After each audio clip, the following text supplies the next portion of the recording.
So, welcome back to Book It. And today we're still talking to Wayne Kuhn on his new book, Recharge. And we're going to move a little further into the book today, Wayne. So, welcome Awesome. back. Thank you, Bud. Looking forward to it. Well, you're really starting to get into some meaty issues here, and I thought, I'm going to start off talking about your next chapter, which starts off talking about, the state of mind that a person has as they're going through their day, and I wonder if you can just tell us a little more about what started you on that, what got you thinking about the state of mind. Well, I think in the essence, I spoke a little, I guess last week or the week before, about kind of polarization, the law of polarity. There's either positive or negative, good or bad. That thing about two different aspects. And state of mind is essentially that. You can take almost any word and say it's either adding to or subtracting from, or any state of mind.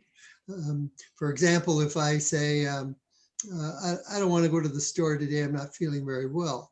So you're pulling back.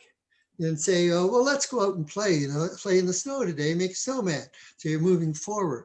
So any decision you make, you're either making it moving forward or moving back. And so in state of mind, sometimes we get confused. There's a bit of confusion in that you either have a positive attitude or you have a negative attitude. But in a sense, there is no black and white about that. It's either you're moving forward into a higher mindset, or you're moving back based on the decisions you make at the time. And so you think about a decision you make that, if I want to be a successful realtor, and there's a workshop coming up that says, how to get more leads. Now, if I said, nah, I took that last year and really didn't do anything for me, you can see how I'm pulling back. If I said, gee, I should go take that again. I took it last year, but maybe there's a few things that I've missed. So I'm going to take it again. So I'm moving forward. So every decision is either moving forward or backward. So when you talk about state of mind, I say, what state of mind are you in?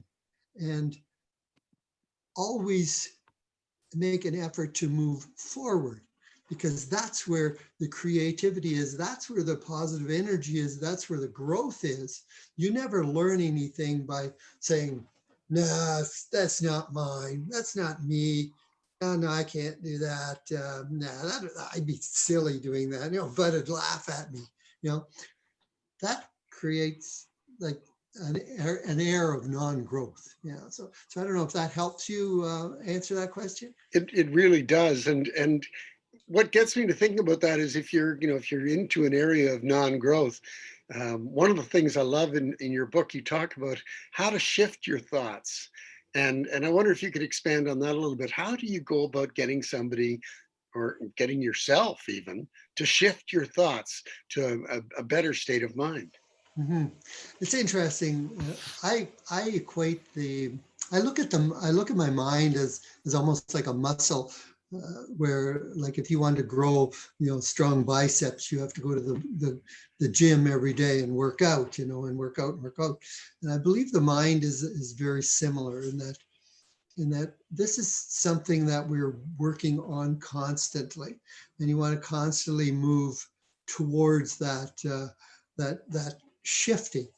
So if you start saying yes more often, if you start taking on challenges for more often, if you say, yes, I can, or I will try, or I am a good public speaker, or I am a good author, or I am a good real estate agent, or I am a good father, or I am a good husband. If you start moving ahead like that, all of a sudden you start shifting to a point where when you look at something, I think I use the equation, I'm not sure if I put it in the book, but the example of having a flat tire.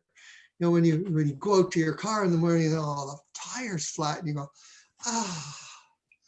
or do you go, oh, flat tire. I'll just take it down to Canadian Tire and they'll fix it up for me. Like, is this really a big deal to freak out over? You decide. And so the less, the less emotion you put into a negative situation, the less power it has over you. And you do this enough time, and all of a sudden life just flows, and you take the good and the bad at the same level of control, and it doesn't suck the energy out of you. So and you can do that with any situation. I think in the book I mentioned about a deal that went sour, or it could have went. It's all that mindset of worry. Do I sit and worry because I don't know? Or do I say, hey, I've done the best I can. I'm a good person. It will happen. And whatever happens is okay. Hey, you talked about what if and how to get past that. Definitely. We all struggle with that. And the only consolation I can say is the more you are conscious of it and the more you work at it, and then the better you are at it. Yeah, definitely. Which brings me to another topic. A lot of people that I talk to in everyday life don't really think they have all that powerful a mind. But I get the impression that you don't agree, that you feel that people can have a powerful mind. Definitely. The mind is the most powerful thing that we each have. I intentionally wrote this book at a simple level. And I did it because I wanted to relate to as many people as possible. And I don't say my crowd is simple, or the readers are simple, but I find that a lot of people that talk about mindset want to go deep into the chemistry, into the science, into these chemicals, do this, and the adrenaline and all the big fancy names of what's happening. And I guess what I'll say to you, Bud, is that when you go into your car, turn the key and drive away, did you take a course that taught you how the pistons go up and down and how much fluid is injected per second? And when you hit that gas pedal, do you know exactly what's happening to the linkage between your pedal? No, you don't know that. You just turn the key and away you go. And all I'm saying is, the mind is the same way. I'm going to teach you what you can do with your mind. I'm not going to tell you how it works, but if I can teach you how to use it, then you can drive for miles, so to speak. So that's my premise, is that we each have a very powerful mind. Now I'm going to tell you what you can do with it. And you're not going to believe me for a while, and it's going to take some time to build up that belief. But all I can say is trust me, and with the examples that I give, we can develop it slowly. I like the car analogy that, talking about how I get into my car. It makes me think of another part of that same chapter, which is the idea of maintenance. Excuse me. But I started thinking in terms of mind maintenance, or the maintenance of your mind, and what exactly that really means in terms of what you've written in your book. Yeah, maintenance of the mind, and I'm developing stronger and stronger belief of this, is that we all need to. This is a machine, and it works day and night, and we're thinking, and sometimes I said, I was in the grocery store the other day, and I said to the cashier, wow, I admire these young moms. There was a lady ahead of me, she likely in her mid-30s, and she had a kid in one arm and one in the buggy and one in tow. And I thought, oh, and then on top of that, she had a whole cart full of groceries. And I wanted to go, how do you do this? And so life is so busy, and our mind has so much bombarding at us that we can't always use it. And so it's important in maintenance is to take time to rest your mind. And like I said in the book, my dad used to wipe his car off all the time. He cleaned it all the time, whether it was dirty or not. And mind has to be dealt the same way. And I'm learning the value of just quiet time, is to block out that external bombarding, the TV, the radio, the noises you hear. Is to block all that out and just sit quietly just with yourself. And some call it meditation, some call it prayer, some call it just being alone and shutting the mind down so it's not so busy. And what happens is that rejuvenates the mind so that you're open to creativity, you're open to maintaining the mind. And then when you kick it back into gear, it's fresh and new. And sometimes you have new ideas just out of that period. I think it's biblical. Didn't Jesus say, go to a room and sit quietly, just to quiet your mind and so that you rejuvenate. So, yeah, cool. I think he went up on mountains and did that a lot too. Yeah, we don't have any They mountains talk around about here, that. but yeah, you get the message. Yeah. You can go over to Chicopee and sit on the top of the hill. Chicopee would love if I called it a mountain. I know. It's interesting though, because my mother-in-law passed away a few years ago from a brain tumor, and she was alert and active in her mind right up until about 3 days before that took her. And one of the ways she did that was every night she would play Scrabble. And she was actually pretty good at it. And she would come up with these great words, and she did it, she told me, to keep her mind active and to keep her mind learning and growing and perceiving. And I think you could almost use a gym analogy, I think, to maintain your mind, which is great, especially when you think about our role in this world. What we play, the role we play.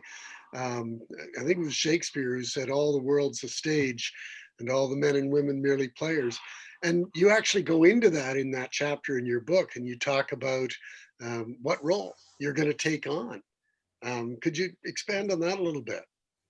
Yeah, the analogy is that life is a stage. This is your debut on stage, and the question that was asked of me years ago is, are you in the audience watching, or are you a character, or are you the lead role? And when you think about it, you want to be the lead role in your play, in your personal play. And I give an example of that, how you can build a character. Once you decide what you really want in life and what you really want to be, then you start to visualize this character, and you start to walk and you stand tall like this character would be. And you start believing and start building a belief. Like I use an example of what does a real estate agent, because I use realtors as an analogy because I spent 30 years in that field. And so I often look at realtors like, and I had one young fella, I said, what does a realtor, a successful top selling realtor look like, and what do they stand like? And so I got him standing up, like looking like, I said, stand like Superman, and just to build that mindset. Of course, the whole class is laughing, right? Everybody's laughing because it looked funny what I was doing, but inside him was building a confidence and power just in that moment, sort of thing. And so if you start to create a character in your mind of who you want to be, and you tell your mind every day and impress it on your mind every day, then soon you will become that person. And all of a sudden you will act and you will create energy that drives that character. So it's a very powerful exercise and very, very functional. Yeah. How do you go about picking your character? I mean, how do you decide what you want to be like? I mean, like, what your lead character is going to be? Well, that was a question. What do you really want in life is a big question. And sometimes it's a philosophical question. And sometimes it's a question that can be answered in 10 minutes and others take 10 years to answer it. But I think the the true answer is start going in directions. And if you go down the wrong road and say, oh, gee, I wanted to do this, but nah, I've lost my passion. Don't be afraid to change gears, Yeah. because we all make mistakes, and that's where we learn in doing that. We're actually skipping ahead a little bit here Oh, because that's actually a theme of your next chapter, isn't it? Figuring out what a person really wants. And I love the fact that you've got this tied together.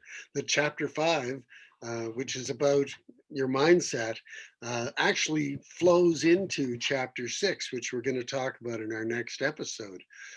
great. Well, I look forward to getting back with you at some point in the future and doing that. That'd be Well, it'll awesome. be tomorrow. Uh, we'll get together tomorrow again. But today Oh, we've been talking about Wayne's book, Recharge, and how that's been leading people onto a path towards success. And if you want to get Wayne's book, Recharge, you can get it on Amazon. I actually logged into Amazon over Christmas quite a bit. And one day I yeah. thought, I should check out how easy it is to find Wayne's book. So all I did was I typed in Wayne Kuhn, Kuhn, and Recharge, and boom, there it was. Your book Good, popped good. up. Yeah. So it's just a matter of clicking on that button and saying add to cart. There you go. There you go. We've been talking with Wayne Kuhn today about his book Recharge, and we'll see you again tomorrow. And you've got to come back. Have a great Okay. Thank you, bud. Take care.